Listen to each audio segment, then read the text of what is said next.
ખાબક્યો છે। 13 તાલુકામાં 1 ઇંચથી વધુ વરસાદ વરસ્યો છે।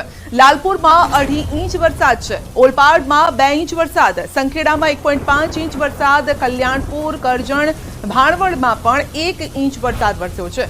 નેત્રંગ, હાલોલમાં પણ 1 ઇંચ વરસાદ છે। તો છેલ્લા 6 કલાકમાં 92 તાલુકામાં વરસાદ છે અને કેટલી જગ્યાએ પાણી પણ ભરાઈ ગયા છે। ક્યાંક તો 3-3 ઇંચ વરસાદ એક જ સાથે ખાબકી ગયો છે।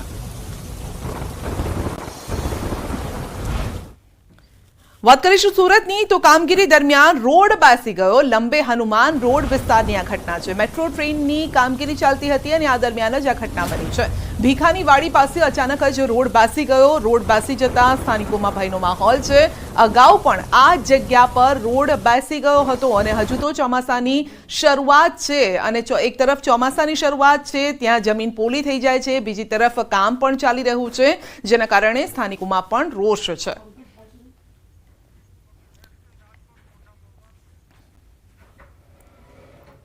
રાજકોટમાં 1 ઇંચ વરસાદમાં ખુલી ગઈ છે તંત્રની પોલ। વરસાદના કારણે માટી બેસી જતા અનેક વાહનો ફસાયા છે। મોટા મહુવા રુચિ રેસિડેન્સી પાસેનો આ બનાવ છે। 1 ઇંચ વરસાદમાં વિસ્તારના હાલ બેહાલ થયા છે। રાજકોટ મનપા દ્વારા ભૂગર્ભ ગટરનું કામ પણ શરૂ થયું છે, તો ખાડા પડી ગયા છે। વરસાદના કારણે માટી બેસી જતા અનેક વાહનો ફસાયા છે। સ્થાનિકોએ વાહનો ધક્કા મારીને બહાર કાઢ્યા છે, તો એ પરિસ્થિતિ થઈ છે। રાજકોટના દ્રશ્યો આપ જોઈ શકો છો। વધુ અપડેટ મેળવીશું સંવાદદાતા અંકિત પાસેથી। જી અંકિત, હજુ તો શરૂઆત છે અને તેમ જ રોડ રસ્તા બેસી ગયા।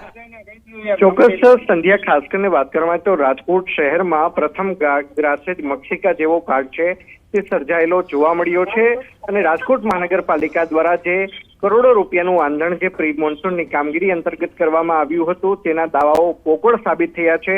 ખાસ કરીને વાત કરવામાં તો રાજકોટ શહેરમાં માત્ર 1 ઇંચ વરસાદ વરસ્યો છે, ત્યાં લોકોને ભારે હાલાકીનો સામનો છે તે કરવો પડી રહ્યો છે। રાજકોટના દોશી હોસ્પિટલ પાસે પણ સ્કૂલ બસ છે તે ખાડામાં છે તે ફસાઈ હતી।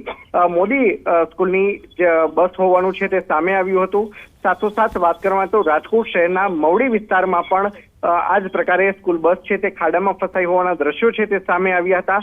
બીજી તરફ વાત કરવામાં તો રાજકોટ શહેરના મવડી ચોકડી, 150 ફૂટ રિંગ રોડ, નાના મવા સર્કલ સહિતના વિસ્તારોમાં પાણી ભરાયાની સમસ્યા છે તે સામે આવી હતી। સાથોસાથ રાજકોટના વગડ ચોકડી ખાતે પણ ટીચણસમાં પાણી ભરાયા હોવાનું છે તે સામે આવ્યું હતું। તો સમગ્ર મામલે મોટા મવા વિસ્તારમાં જે રુચિ રેસિડેન્સી આવેલી છે, આ રુચિ રેસિડેન્સી પાસે ભૂગર્ભ ગટરનું હાલ અત્યારે મહાનગરપાલિકા દ્વારા કામ કરવામાં આવી રહ્યું છે અને તેના જ કારણે માટી છે તે નીચે બેસી ગઈ હોવાના દ્રશ્યો છે તે સામે આવ્યા હતા અને તેના જ કારણે માટીની અંદર અનેક વાહનો છે તે ફસાયા હોવાનું છે તે સામે આવ્યું છે। ત્યારે સ્થાનિકો દ્વારા આ વાહનોને ધક્કા મારીને બહાર કાઢવામાં આવ્યા હોય તે પ્રકારના દ્રશ્યો છે તે સામે આવ્યા છે। જી સંધ્યા। જી, આપનો આભાર અંકિત। જામનગરના કાલાવાડમાં પણ ધોધમાર વરસાદ છે અને કાલાવાડના મુરીલામાં વરસાદ છે। વરસાદ વચ્ચે કોઝવે તૂટી ગયો છે। શાળાએ જતા વિદ્યાર્થીઓને સ્થાનિકોએ પાણીના પ્રવાહમાંથી પસાર કર્યા હતા। કોઝવે તૂટી જતા ગામ લોકોને હાલાકી ભોગવવાનો વારો આવ્યો છે અને આપ જોઈ શકો છો જીવના જોખમે બાળકો પાણીમાંથી રસ્તો પસાર કરી રહ્યા છે। પાણીનું વહેણ પણ છે અને જો આ વહેણ વધે તો કોઈ પણ તેમાં તણાઈ શકે છે, પરંતુ જીવના જોખમે બાળકોને શાળાએ મૂકવા જઈ રહ્યા છે। ગામ લોકો તેમની મદદે પણ આવ્યા હતા।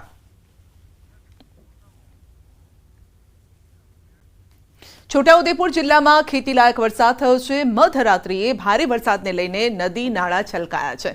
બોડેલી તાલુકાના રાજવાસણા ગામ નજીક હિરણ નદી પરનો આડબંધ ઓવરફ્લો થયો હતો અને આડબંધ ઓવરફ્લો થતા ખેડૂતોમાં અનેરી ખુશી પણ છે। સિંચાઈની સમસ્યા દૂર થાય તે માટે વર્ષો પહેલા ગાયકવાડ સરકાર દ્વારા આ ડેમ બનાવવામાં આવ્યો હતો।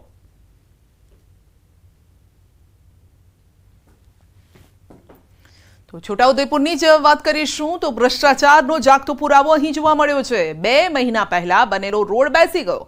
નસવાડીના જાંબુઘોડા ગામે બની છે આ ઘટના। નવીન સ્લેબ ડ્રેનનો અપ્રોચ રોડ બેસી ગયો હતો ને 2 મહિના પહેલા 2 કરોડના ખર્ચે આ રોડ બન્યો હતો। 2 જ મહિનામાં રોડ બેસી જતા સવાલ પણ ઉઠ્યા છે કે કયા પ્રકારનું કામગીરી અહીંયા કરવામાં આવી છે। ભ્રષ્ટાચારનો જીવતો જાગતો આ પુરાવો છે। આ નારું તૈયાર થઈ ગયું એટલે તૈયાર થઈ ગયું, બિલ ફાડી લીધું। આ ગામ લોકોને તકલીફ આવી જાય। આજે કોઈ બીમાર થઈ ગયું હોય 108 મંગાવી હોય તો કદાચ ગામમાંથી નીકળી શકે, પણ બહારથી આવ્યા સાધન ત્યાં અહીં રોકાઈ જાય, બીમારીની શું હાલત થાય? હવે અધિકારી કોઈ અહીં જોવા આવતા નથી. છોટાઉદેપુર સંખેડા તાલુકાનું કરાલી ગામે ડાયવર્ઝન ધોવાયું છે. તો કોતર ઉપરનું ડાયવર્ઝન ધોવાતા અવરજવર પણ બંધ થઈ છે. રસ્તો બંધ થતાં 25 ગામને અસર થઈ છે. તો નવીન સ્લેબ ડ્રેનનું કામ ચાલુ હોય ડાયવર્ઝન બનાવવામાં આવ્યું હતું. તો 25 ગામોને અસર થઈ છે, જે ધોવાઈ ગયું છે. આપ દ્રશ્યો જોઈ શકો છો. કોતર ઉપરનું ડાયવર્ઝન ધોવાઈ ગયું છે અને જેના કારણે અવરજવર બંધ થઈ છે. 25 ગામના લોકો અહીંયાથી અવરજવર કરતા હતા. સવાલ એ છે કે વરસાદી સિઝનમાં શું થશે, કારણ કે એક તરફ કામ ચાલી રહ્યું છે, બીજી તરફ જે રસ્તો હતો ડાયવર્ઝનનો જેનો ઉપયોગ કરતા હતા ગામના લોકો, પરંતુ તે પણ તૂટી ગયો છે. ડાયવર્ઝન ધોવાઈ ગયું છે અને હજુ પણ માટીના પોપડા ત્યાંથી ખરી રહ્યા છે.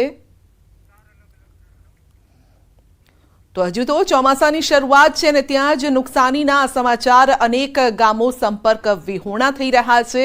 કેટલીક જગ્યાએ બાળકો પાણીના પ્રવાહમાંથી પસાર થઈ રહ્યા છે. તો ક્યાંક 25 ગામને જોડતો આ રસ્તો પણ તૂટી ગયો છે. સુરત, રાજકોટ, જામનગર, છોટાઉદેપુરમાં આ પરિસ્થિતિ સર્જાઈ છે. તો ચોમાસાની શરૂઆતમાં જ વરસાદે તંત્રની પોલ ખોલી નાખી છે અને તે દ્રશ્યો સામે આવ્યા છે. રાજ્યના અનેક વિસ્તારોમાં વરસાદથી રોડ રસ્તાને નુકસાની છે. તો આ પ્રકારની ઘટનાઓ સામે આવી રહી છે. સુરતના લંબે હનુમાન રોડ બેસી જતા પારાવાર મુશ્કેલીનો સામનો કરવો પડ્યો છે. રાજકોટમાં ભૂગર્ભ ગટરનું કામ ચાલતું હતું અને ત્યારે વરસાદી પાણી ભરાતા અનેક વાહનો ફસાયા. આ તરફ જામનગરના કાલાવાડમાં પણ ભારે વરસાદથી મુરીલામાં કોઝવે ધોવાઈ ગયો. છોટાઉદેપુરમાં પણ વરસાદમાં રોડ બેસી ગયો છે અને તે દ્રશ્યો પણ સામે આવ્યા છે.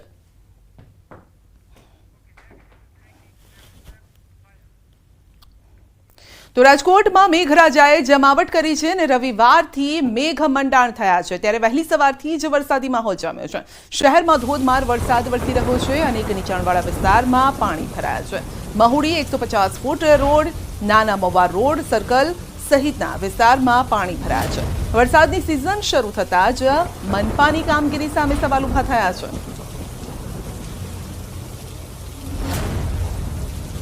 તો રાજકોટ મનપાની વધુ એક બેદરકારી પણ સામે આવી છે. શહેરના વાવડી વિસ્તારમાં વરસાદી માહોલમાં રોડ બનાવવાનું કામ શરૂ હતું અને વિસ્તારમાં રોડ બનાવવા માટે ખાડો ખોદી નાખતા ખાડામાં પાણી ભરાયું. ખાડામાં 2.5 થી 3 ફૂટ પાણી ભરાતા લોકોની સમસ્યા પણ વધી છે.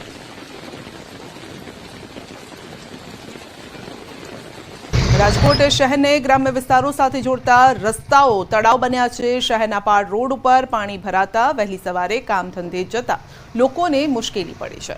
તો ભરાયેલા પાણીના કારણે અનેક વાહનો પણ બંધ થયા છે.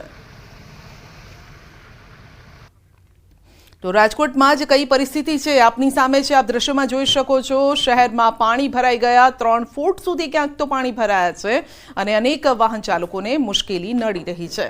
તો સવારથી જ જમાવટ કરી રહ્યો છે વરસાદ. ગઈકાલે પણ વરસાદનું જોર રહ્યું હતું અને આજે પણ આ જ પરિસ્થિતિ છે, જેના કારણે ઠેર ઠેર પાણી ભરાયા. જૂનાગઢના મેંદરડાના મીઠાપુરમાં નદીના પૂરમાં ખેડૂત તણાયો છે. મીઠાપુરમાં 1.5 થી 2 કલાકમાં 3 ઇંચથી વધુ વરસાદ પડ્યો હતો. મીઠાપુરમાંથી પસાર થતી મધુવંતી નદીમાં આવ્યું છે પૂર. મધુવંતી નદીમાં પૂર આવ્યું અને જેના કારણે હરિભાઈ સવજીભાઈ કુંભાણી નામના ખેડૂત તણાયા છે. જિલ્લા પંચાયતના પ્રમુખ હરેશ ઠુમર, પીએસઆઈ સહિતના અધિકારીઓની ટીમ પણ ઘટનાસ્થળે પહોંચી. ખેડૂતને શોધવા માટે તંત્રએ હાથ ધરી કવાયત. મીઠાપુરના ખેડૂત પૂરમાં તણાતા સ્થાનિક લોકોમાં પણ ચિંતા છે. ખેતરથી ઘરે આવતા હતા અને ત્યારે જ આ ઘટના બની હતી.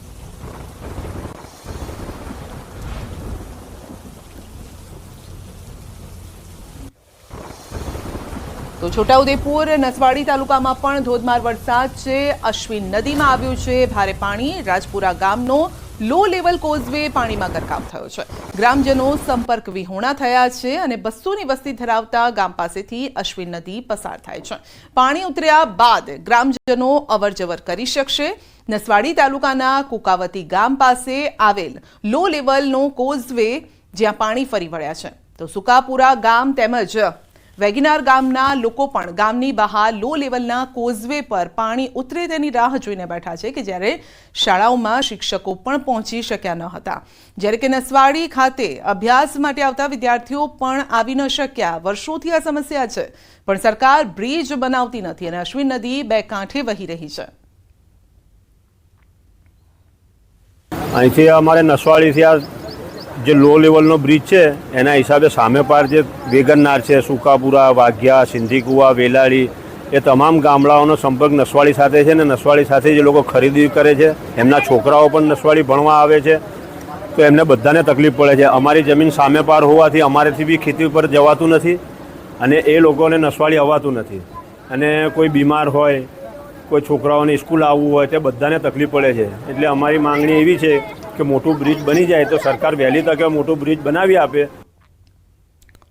તો થોડા જ વરસાદમાં શું હાલ કર્યા છે આપ જોઈ શકો છો. નદી બે કાંઠે વહી રહી છે, જેના કારણે સામે પાર ગ્રામજનો જઈ શકતા નથી. નસવાડી સાથેનો સંપર્ક ગ્રામજનોનો તૂટી ગયો છે, કારણ કે મોટાભાગના જે ગામ લોકોને વસ્તુ લેવા જવી હોય અથવા તો કોઈ પણ કામ હોય તો સામે કાંઠે જવું પડે છે, પરંતુ ત્યાં બ્રિજ ન હોવાથી આ સમસ્યા સર્જાય છે. અને આ સમસ્યા આ વખતની નથી, દર વખતની છે, કારણ કે અહીંયા બ્રિજ જ તંત્રએ નથી